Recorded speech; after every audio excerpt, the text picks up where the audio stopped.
Alhamdulillah wa syukrulillah wa la haula wa la quwata illa billah. Salatu wassalamu ala Rasulillah wa ala alihi wa sahbihi wa mawalah. Bapak-bapak dan ibu-ibu yang dirahmati oleh Allah Subhanahu wa taala. Alhamdulillah, puji syukur kehadirat Allah Subhanahu wa taala yang masih memberikan nikmat kepada kita, nikmat iman, Islam, ihsan, kemudian nikmat sehat sempat, dan nikmat masih bisa menikmati bulan Ramadan di malam-malam Ramadan, termasuk juga nikmat diberikan hujan. Bapak Ibu yang dirahmati oleh Allah Subhanahu wa taala, kenapa hujan itu nikmat? Karena dengan hujan itu akan menumbuhkan tanaman, dari tanaman kemudian akan dimakan oleh hewan-hewan dan juga manusia, maka manusia akhirnya bisa bertahan hidup. Maka sebenarnya hujan itu adalah rahmat. Sehingga saking rahmatnya, maka kalau hujan Nabi SAW itu keluar rumah kemudian membuka bajunya sedikit, hudan-hudan, kemudian bertabaruk, sehingga itu juga bisa dijadikan terapi buat beliau-beliau yang gak punya putra, bisa hudan-hudan gitu kan. Tapi ampun dangu-dangu, nek kesuwen kok masuk angin. Bapak Ibu yang dirahmati oleh Allah Subhanahu wa taala, Allah Subhanahu wa taala berfirman, "Faqultus taghfiru rabbakum innahu kana ghafara yursilis sama alaikum midrara wa yumdidkum bi amwali wal banin wa yaj'al lakum jannati wa yaj'al lakum anhara."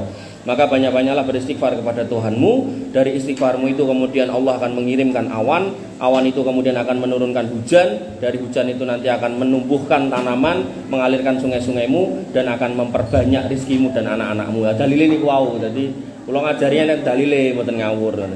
Bapak Ibu yang dirahmati oleh Allah Subhanahu wa taala, sehingga ketika kita terkumpul itu malam Ramadan, kemudian di atas keimanan, majelis ilmu, udan, itu momen dongo. Makanya termasuk bentuk kebaikan Allah Subhanahu wa taala kepada seorang hamba itu adalah Allah akan memberikan dua hal setiap harinya. Yang pertama, Allah akan mencoret nama-nama orang-orang yang beriman yang mau meminta dibebaskan dari api neraka untuk tidak menjadi calon penghuni neraka. Dicoret tuh namanya. Pak Dono dicoret gitu kan. Neng gini ku wau syaratnya poso, njaluk dicoret nek ora poso piye gitu kan. Poso nggih, poso, salat gitu kan. Kemudian yang kedua, Allah memberikan kesempatan buat orang-orang beriman, apapun yang diminta akan dikasih. Nah, cuman dikasihnya niku nggak harus bentuknya podo. Mungkin sama seperti yang diminta, mungkin diganti yang lain yang lebih baik atau yang sama, mungkin ditunda nanti di akhirat. Jal, kula tanglet jenengan nggih. Ning niki umpama Pak Mulyono niki njaluk duit 200 miliar terus kabul. Kira-kira Pak Mulyono ten mriki napa mboten? Nah, pun apal to modelane. Makanya mang minta, mboten napa-napa. Napa mawon mang jaluk monggo. Tapi Allah lebih tahu mana yang akan dikasih kepada kita semua. Artinya nek jenengan gadah putra gagah gede dhuwur kados kula to. Nah, lho lah iya to. Nek gantenge dhewe-dhewe. Nek ngomongke bojoku paling ganteng kula sih. Mang tanglet iku lho mboten mriki wonge. Oh. Lah mergo jenengan duit-duit mau. Wah, terus akhirnya anak lanang sing ganteng dhewe tukoke motor gede, Ninja, ora mung 250 cc, kuwi kecil kuwi, 1000 cc gitu. Kira-kira nek niku ditumpaki putrane jenengan, kira-kira niku mlakune alon apa banter? Banter. Alon ra patut, betul gitu kan. Saking bantere nganti lali nek lampu abang kuwi kudu mandek. Tetep digas tabrakan gitu. Akhirnya mati gitu kan. Maka orang tua yang baik kenal anaknya. Anaknya iki nek dikeki motor gede iki bakal ngebut apa alon. Nek ngebut ya ayaan nganti lali dalan, lali lampu abang kudu mandek. Maka orang tua yang pinter kudune nukokke motor pletok wae. Pripun? Ontel malah cocok niku. Maka Allah itu lebih tahu tentang jenengan daripada jenengan sendiri. Karepe njaluk duit 1 miliar, ya ora apa-apa njaluk wae Pak Mul gitu kan. Tapi kok kemudian Allah ngasih 2 miliar ya alhamdulillah, kan ngoten. Maka Allah lebih tahu. Nah, sehingga apa yang terbaik buat kita Allah lebih tahu. Nah, Jadi mumpung udan dan seterusnya, wah nanti kita witir, kunut ya toh. Biasanya mung 10 menit, nek perlu iku 20 menit. Wis. Kayak ndang golek kursi. Bapak Ibu yang dirahmati oleh Allah Subhanahu wa taala. Kula iki jane nek setane ngangge mimbar ngeten iki setane jane khotbah Jumat. Dadi los wonten ra iso gojekan gitu. Tapi ternyata ini kan mboten khotbah Jumat, dadi nggih santai gitu. Nah, tema kita malam hari ini mboten ngomongke udan, mboten ngomongke napa-napa. Kita ngomongkan bulan Ramadan, bulan mencintai orang miskin. Kan mumpung ya udan to jenengan rampung ya arep ning ndi gitu kan. Ra wurung ya ra iso mulih to. Maka kita berlama-lama aja enggak apa-apa. Nah, Nabi SAW mengatakan dalam doanya, niki ampun ditiru, biarkan Nabi aja, karena jenengan sok ora sanggup. Nabi mengatakan Allahumma ini as'aluka fi'lal khairat. Niki masih bisa. Ya Allah, aku meminta agar Engkau mudahkan saya beramal yang baik, watarkal mungkarot, dan juga meninggalkan yang mungkar-mungkar. Kita masih bisa. Wahubbal masakin, dan mencintai wong miskin. Masih bisa. Kemudian wa antaghfiroli watarhamni, dan Engkau mengampuni aku dan merahmatiku. Wa idza aradta fitnatan qaumi fatawaffani ghairam maftunin. Dan sekiranya Engkau kemudian menguji suatu kaum, maka wafatkan aku tidak dalam kondisi terfitnah. Jadi enek fitnah, enten fitnah, misal calon ini calon itu rusuh gitu kan. Maka Nabi itu minta supaya kemudian wafat gak melu kerusuhan gitu. Gak melu rame-rame, gak melu eker-ekeran sing ra cetha itu. Pokoknya Nabi itu pengen selamat dari fitnah gitu kan. Dan kemudian yang menarik gitu kan, Nabi SAW juga minta supaya waba'asni fi zumratil masakin, dan aku hidupkan sebagai orang miskin dan bangkitkan bersama orang miskin. Lah sing niku jenengan mungkin ra iso abot gitu. Ndang enten sing wani njaluk dadi wong miskin. Wong sing miskin njaluk sugih gitu kan. Bapak Ibu yang dirahmati oleh Allah Subhanahu wa taala, maka yang menjadi catatan kita di sini adalah hubbal masakin. Jadi Nabi itu mencintai orang miskin. Jadi nek jenengan rumangsa ora didit, berarti jenengan iku dicintai Nabi gitu loh. Walaupun jenengan ora dicintai Pak Presiden misal, ora apa-apa, tapi jenengan dicintai Nabi. Bahkan Nabi SAW mengatakan apa, ana wa kafilul yatim hakada. Aku kuwi karo wong sing nanggung uripe wong ra duwe, kuwi ning akhirat iki sakmene iki lho cedake, cedak banget gitu loh. Artinya orang-orang yang kemudian mau menanggung urusan-urusan orang miskin, kemudian menjaga mereka, nanti akan mendapatkan kondisi kedekatan dengan Nabi SAW. Bahkan Nabi SAW mengatakan bahwasanya kafilul yatim, orang-orang yang menjaga orang-orang yatim, kemudian as-sa'i alal armalati wal miskin, orang-orang yang ngurusi para janda-janda dan juga orang-orang miskin gitu kan. Maka dikatakan oleh Nabi SAW bahwasanya dia seperti orang jihad fisabilillah gitu kan. Nah, jadi nek jenengan ajeng jihad ten Palestina ra iso gitu kan. Maka mengurusi rondo-rondo yang ada di sini. Nah. Loh. Iki piye to? Loh aduh karepe Pak Mul ngono kuwi. Rondo sing tuwa iki lho Pak. Nek sing nom wis akeh sing ngurusi. Karepe kok ngono. Nah, maka Nabi SAW kemudian bersabda, man nafasa an mukminin kurbatan.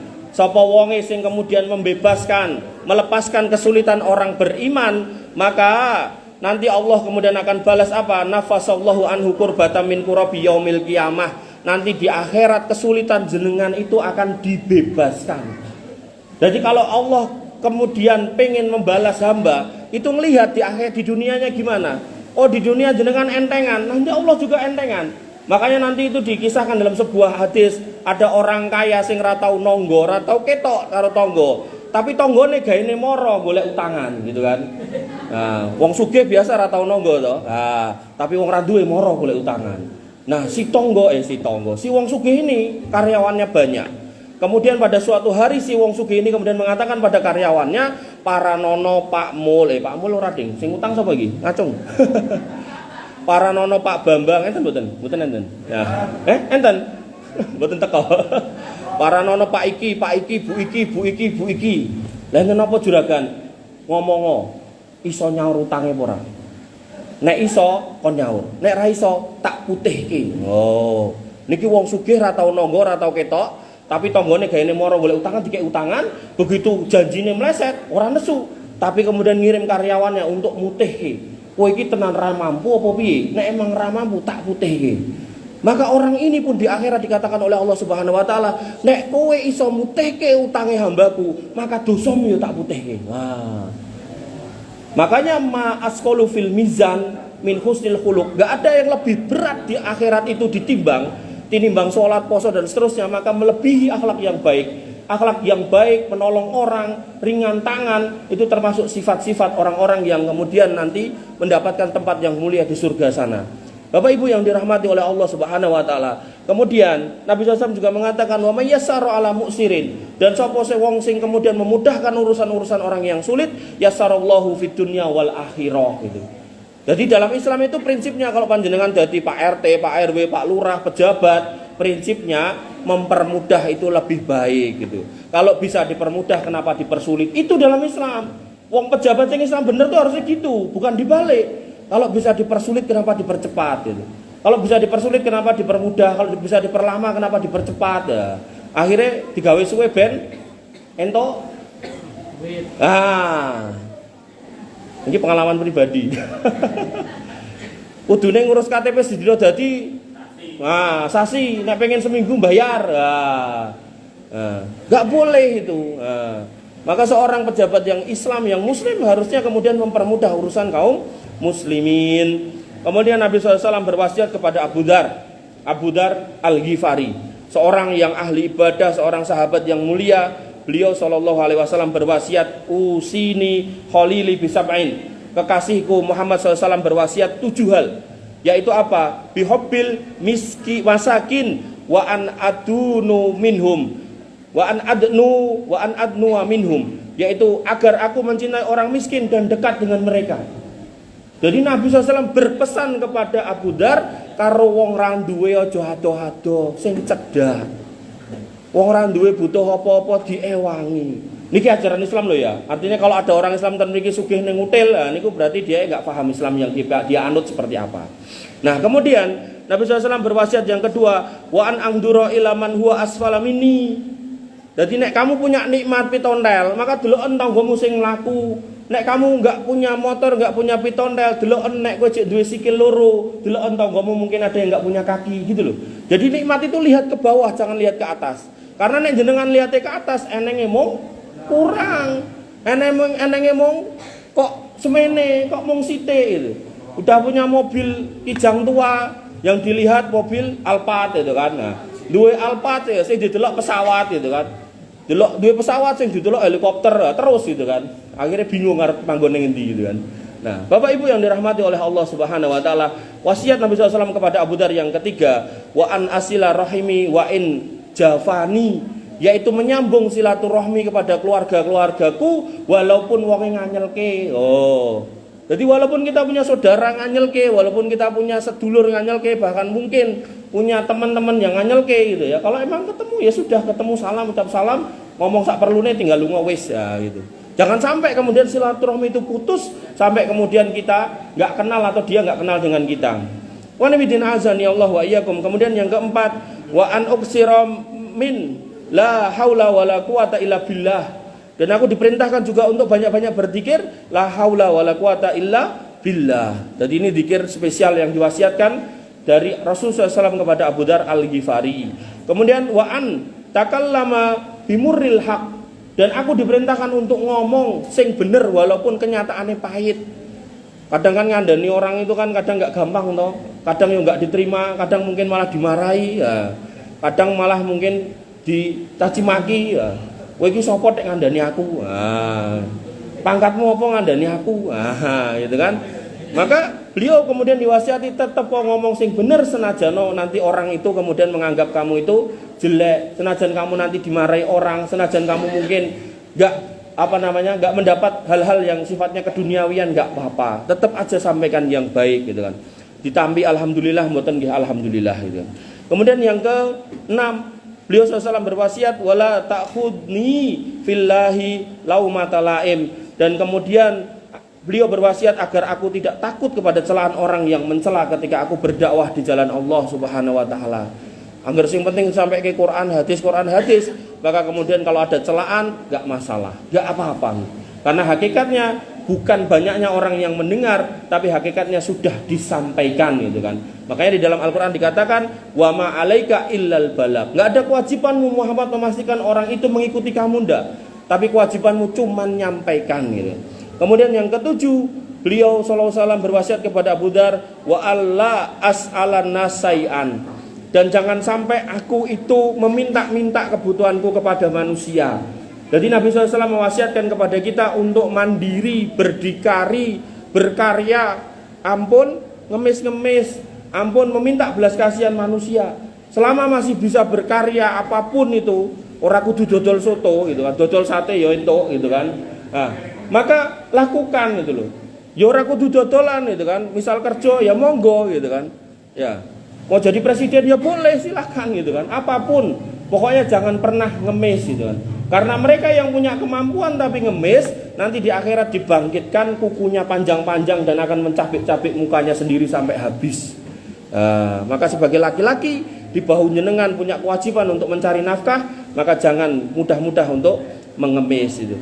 Bapak Ibu yang dirahmati oleh Allah Subhanahu wa taala, Rasulullah SAW kemudian bersabda terkait menolong orang-orang miskin, la tunsoruna wa turzakuna illa bidu'afaikum, bahwasanya kalian hanya akan mendapat pertolongan dan rizki disebabkan orang-orang lemah di antara kalian. Jadi jenengan nek pengen rezekine dawa, kemudian sehat, barokah umure, anak-anake semua baik gitu kan, maka sering-seringlah membantu orang-orang susah di sekitar jenengan.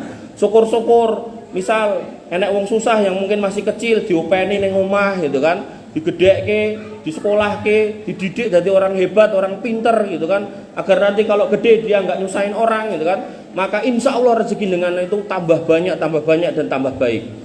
Bapak Ibu yang dirahmati oleh Allah Subhanahu wa taala, dalam lafaz yang lain Nabi SAW bersabda, innama yansurullah hadhil ummah bidha'ifiha, umat ini akan senantiasa ditolong oleh Allah, senantiasa akan dibantu dijauhkan dari fitnah ketika umat ini masih mau menolong orang-orang miskinnya, masih mau ngurusi orang-orang susahnya. Tapi sebaliknya mafhum mukhalafahnya, kalau umat ini sudah enggak peduli sama orang-orang miskin, wong kaliren ra digagas mati mbok ben gitu kan, maka kalau Allah Subhanahu wa taala mencegah rizki turun dari langit, maka selesai kita semua. Oleh karena itu maka jangan sampai kemudian kita mengundang bala. Lalu melalui apa Allah kemudian mendatangkan rizki? Melalui wasilah apa? Bida'watihim, dari doa orang-orang miskin yang kita bantu itu. Kita bantu gombah duit 100.000 bisa ngeblonjo, alhamdulillah, mugi-mugi rezekine tambah kathah Mas lho dongake. Senajan dhek ngomongnya juga nggak pakai bahasa Arab, insya Allah niku malah mungkin makbul. Nggak ada hijab antara dia dengan Allah Subhanahu wa taala, karena dia orang-orang yang kemudian dimudahkan untuk berdoa langsung sampai ke langit gitu kan. Gombah 100.000 kok 100.000, aku butuh 5 yuto. Wong ra duwe saiki sosok ngono kuwi lho, Pak. Kemudian wasolatihim, dan sholatnya orang-orang nggak mampu. Orang-orang nggak mampu ketika sholat, maka orang-orang kaya yang membantu akan mendapatkan barokahnya. Kemudian wa ikhlasihim, dan keikhlasan orang-orang nggak mampu itu kalau kemudian mereka bersodakoh, maka orang-orang kaya juga akan mendapatkan barokahnya. Contoh, saya contohin Pak Mul. Nggak tahu saya pernah nanya di sini apa enggak ya. Pak Mul duit 1 miliar. Wah. Dijiko 10.000. Dikeke mbah-mbah nggak punya. Nah, sama mbah-mbah nggak punya diinfake 5.000. Nah, Pak Mul tak tekoki. Nek misal duit 1 miliar tenan gitu kan. Nek mbah-mbah nggak punya tadi kan dikei 10.000, wani infak 5.000 gitu kan. Nah, nek Pak Mul duit 1 miliar, niku nek kula ketok gitu, wani infak sing paling akeh piro Pak Mul? Piro Pak Mul? Tenane, alah. Ra ngandel lah. Mosok. Nah, kayak kuwi malah jujur mburine. 2.000 acep ora. Oh, ngoten. Ya, artinya kalau kita kemudian melihat tadi, ya, orang miskin itu terkadang dalam bersedekah los, enggak mikir dowo, duwe 10.000 segake setengah. Tapi wong sugih, nah iki mau Pak Mul ki tok ora tenan mergo ora tau duwe dadi ngomongnya sak-sake. Nek tenan aku kok ora yakin wani infak 500 juta gitu. Nah, paling-paling rata-rata 10 juta, 20 juta, ya mentok-mentok 100 juta lah itu. Nah, sedekahnya orang miskin yang 10.000 disedekahkan 5.000, itu kan 50%. Nah, orang kaya kalau duit 1 miliar disedekahke 100 juta, itu kan cuman pinten? 10%. Maka pahalane luwih akeh sedekah wong ora duwe senajan 5.000 mergo duwene mung 10.000. maka berbahagialah jenengan sebagai wong ora duwe, ya, sering-sering infak rakyatan 2000. Ya. Daripada mungkin ngenteni sugih ya tetep infake 2000. Ya. Ngoten. Karena mental itu perlu dilatih. Sejak randuwe niki lah jenengan banyak-banyak berinfak 2000. Mengko pas sugih insyaallah refleks 20%. Nah, ngoten. Bapak Ibu yang dirahmati oleh Allah Subhanahu wa taala. Dan termasuk bentuk ketawaduan adalah kita mencintai orang-orang miskin. Unduru ilaman asfala minkum wala tanduru ilaman huwa fawqakum fahuwa alla tajhadu nikmatallahi alaikum. Jadi ketika kita melihat orang-orang susah itu, maka kita akan bersyukur pada Allah Subhanahu wa taala. Alhamdulillah manganku ping telu, alhamdulillah manganku soto enak banget. Nah, ketika kita lihat orang-orang enggak mampu itu alhamdulillah. Ketika kita lihat mereka pakainya lusuh, alhamdulillah pakaian saya lemari ini turah-turah gitu kan. Nanti bingung golek lemari gitu kan. Alhamdulillah. Kita selalu mencari sebab. Dan dari situlah kemudian kita paham bahwa bagaimana kemudian kita juga harus membantu mereka sehingga kita jangan sampai menjadi orang-orang yang sombong. Bapak Ibu yang dirahmati oleh Allah Subhanahu wa taala, Ramadan adalah bulan untuk dekat dengan orang-orang miskin. Maka sebagai hamba Allah yang beriman, kita seharusnya jangan pernah pelit. Kalau memang kita mampu, kita longgar, ya setelah kita mengurusi urusan rumah tangga udah beres, bayar SPP udah beres, bayar listrik udah beres, kok masih ada sisa, masih ada kelebihan dana, maka jangan ragu untuk membantu kiri kanannya. Bahkan Nabi SAW mengingatkan, la yu'minu ahadukum, gak sempurna imanmu kalau kamu bisa tidur kekenyangan sedangkan tetangga sebelah rumahmu posisinya kelaparan. Nah, jadi Pak Mul jangan sampai nanti buang kuah soto ning kali gitu, sedangkan pinggir-pinggirnya wong-wong butuh gitu. Jadi tidak perlu setelah jam 5 ngantri soto gratis. Padha ra tuku, pilih ngantri. Bapak Ibu yang dirahmati oleh Allah Subhanahu wa taala, mekaten ingkang saged kula aturaken mugi-mugi bermanfaat buat saya secara pribadi dan panjenengan secara umumnya. Akhirul kalam subhanakallahumma bihamdika asyhadu an la ilaha illa anta astaghfiruka wa atubu ilaik. Assalamualaikum warahmatullahi wabarakatuh.